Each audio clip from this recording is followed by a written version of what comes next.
c'est pas facile de parler après Patrick et Pascal, parce que là, je vais essayer de, même si je vais présenter ça, c'est à travers nos expériences dans nos différentes hubs, parce qu'on a compris que malgré notre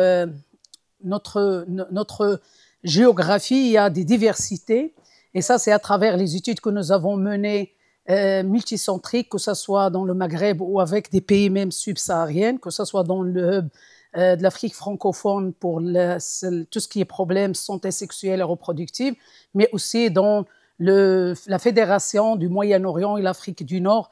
Aussi, de l'autre côté, on a des caractéristiques similaires malgré les diversités géographiques. Alors, comme j'ai déjà dit hier, et c'est dans la continuité que je vais faire ma présentation, parler de la sexualité dans notre région, c'est déjà un acte de courage. Je trouve que même ma présentation émane de mes représentations, des études que nous avons menées. J'ai essayé d'être le maximum objectif, mais ça influence parce que même nous, moi, il y a 2 jours, ce n'est pas la même bouchera de demain ou d'aujourd'hui. Alors, il y a une diversité dans mes idées qui amène à avoir des positions différentes d'il y a 2 jours. Alors, je vais essayer de le faire pour tout ce qui est justice sexuelle qu'on a déjà commencé. Et je crois que malgré la diversité, ça doit être dans le respect de la dignité humaine. Et aussi, malgré nos réalités, nous avons le même combat. Alors, notre région, c'est une région de contradiction, vous avez bien compris depuis hier. Et c'est du Maroc au Yémen, du Liban à la Mauritanie, nous vivons pas les mêmes réalités, mais nous avons le même combat. Et là, je peux le présenter, une ville même au sein du Maroc, Casablanca, parler de la sexualité à Casablanca, à Rabat, c'est pas la même chose de parler à Oujda, où c'est une ville conservatrice, au nord du Maroc, à Nador, où c'est conservateur. Même au sein de Casa, parler de la sexualité dans un lieu qui est très libéré, pas la même chose dans les quartiers populaires, c'est différent. Alors, les villes, les jeunes osent briser les tabous, il y a des ONG, il y a des espaces de parole, on peut parler de l'égalité, du consentement, parce qu'il y a des ONG qui sont fortes, qui sensibilisent ces jeunes à ces questions. L'accès à des informations et à des services, les espaces santé jeunes qui sont mis en place dans les villes, aussi les communautés plus ouvertes et diverses, parce que des familles il y a des gens qui sont plus instruits et les parents peuvent être ouverts avec leurs enfants, leurs jeunes.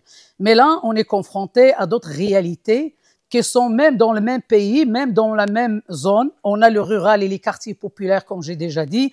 La sexualité reste cachée, souvent subie, manque d'accès aux informations et services, la pression communautaire et familiale qui est très forte et la culture, les tabous, et la stigmatisation et la violence qui est accrue. Alors la diversité, on doit la prendre comme force. Là, la diversité, que ce soit géographique, culturelle, religieuse, linguistique, est notre force. On doit construire autour et pas mettre ça contre les libertés. La diversité géographique du Liban, là, comme j'ai déjà dit, nous ne vivons pas les mêmes réalités, mais nous avons le même combat et la même lutte. La diversité culturelle, les différences culturelles, le Maghreb, pas la même chose que l'Afrique subsaharienne en matière de culture et aussi de religion. Nous rappelons que la justice sexuelle ne peut pas être importée, elle doit être construite ici. On ne doit pas importer des modèles, je vais discuter de ça. Après, la diversité linguistique, avec nos mots, moi je ne parle même pas du Swahili ou d'Ingala, je parle déjà au Maroc d'Amazigh, arabe et les migrants maintenant en anglophone, francophone, Swahili. Alors il y a une diversité linguistique qui peut amener la personne à avoir des limites et des barrières d'accès aux soins.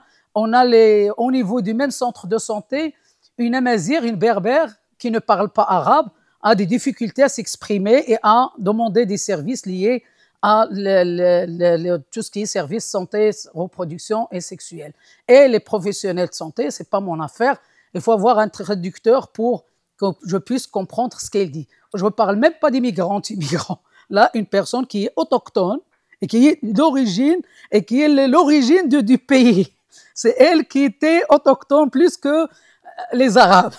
Et là, ils n'arrivent pas à avoir accès à un service. La justice sexuelle, c'est reconnaître la pluralité du vécu, des désirs, on l'a vu avec Patrick depuis le début, les façons d'être au monde.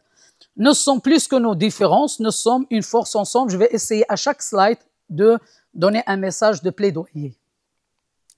Nos victoires silencieuses, quand même, ne sont pas restés les mains croisées.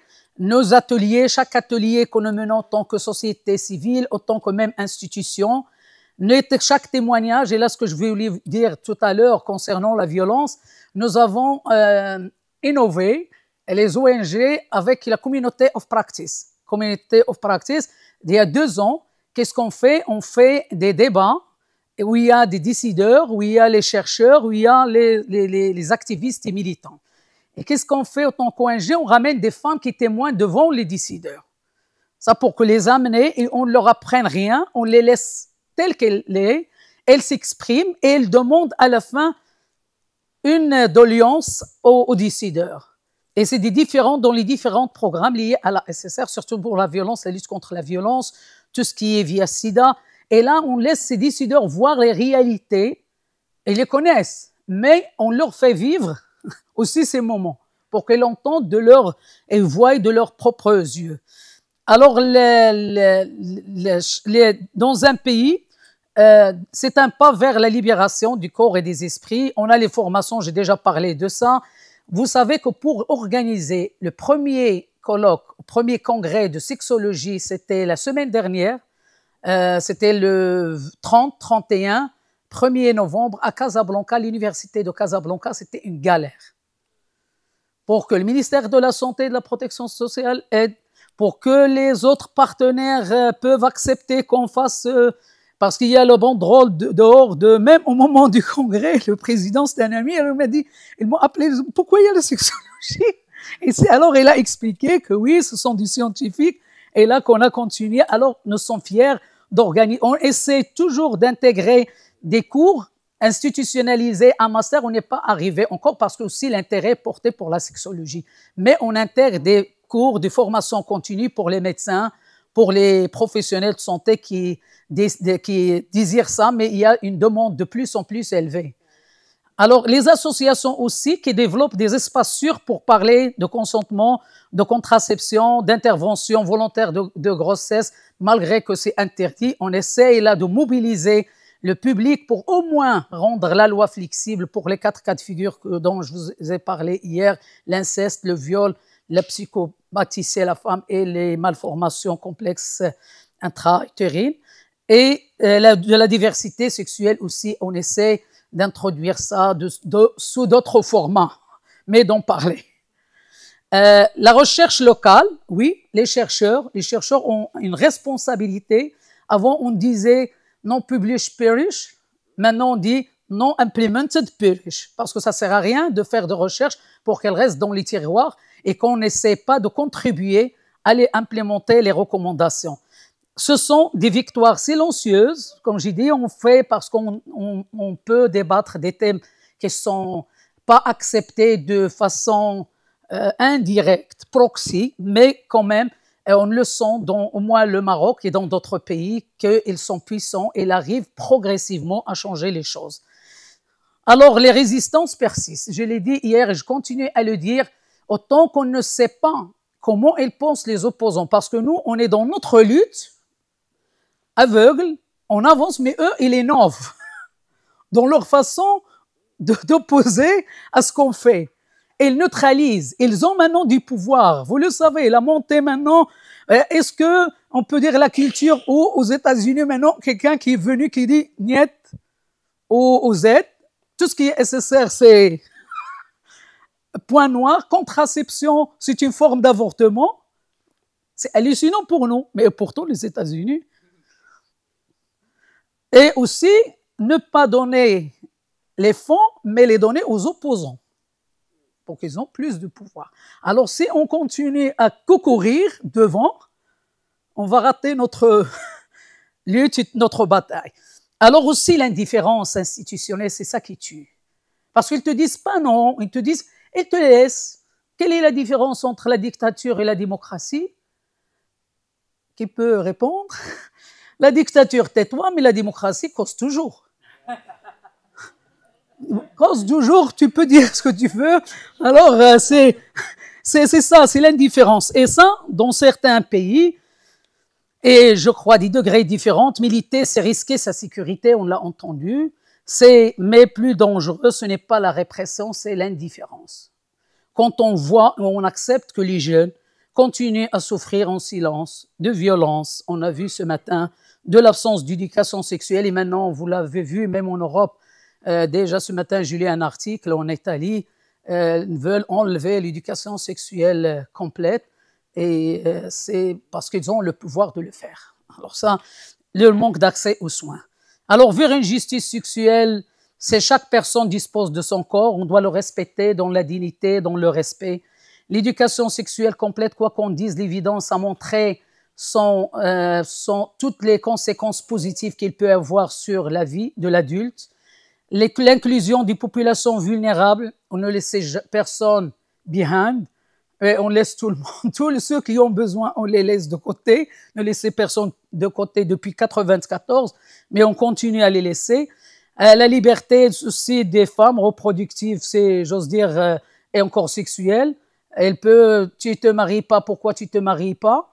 Elle peut te pousser à se marier. Se marier, oui, après, te laisse un deadline d'une année. Pourquoi tu n'as pas d'enfant? Comment ça se fait? Il faut avoir d'enfants. Tu as le premier, c'est une fille. Ah, on doit avoir un garçon. Et c'est que ton corps appartient à toute la famille, sauf toi. Et le refus du discours unique, ça c'est très très important.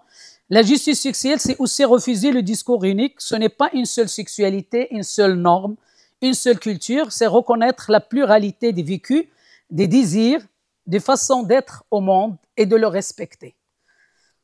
Et les approches maintenant. Parce que attention au modèle importé. Important, des outils enracinés dans nos langues, nos contextes, nos valeurs. Même on dit quand on a des messages, il faut les traduire en anglais. Maintenant, on a aussi des migrants anglophones, francophones, mais aussi dans la Darija marocaine, dans l'Amazigh.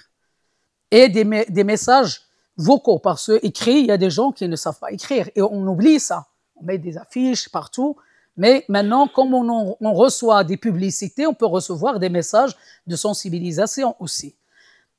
Contextualiser les discours, reconnaître la pluralité du vécu, refuser des discours uniques et construire des approches adaptées à nos réalités spécifiques.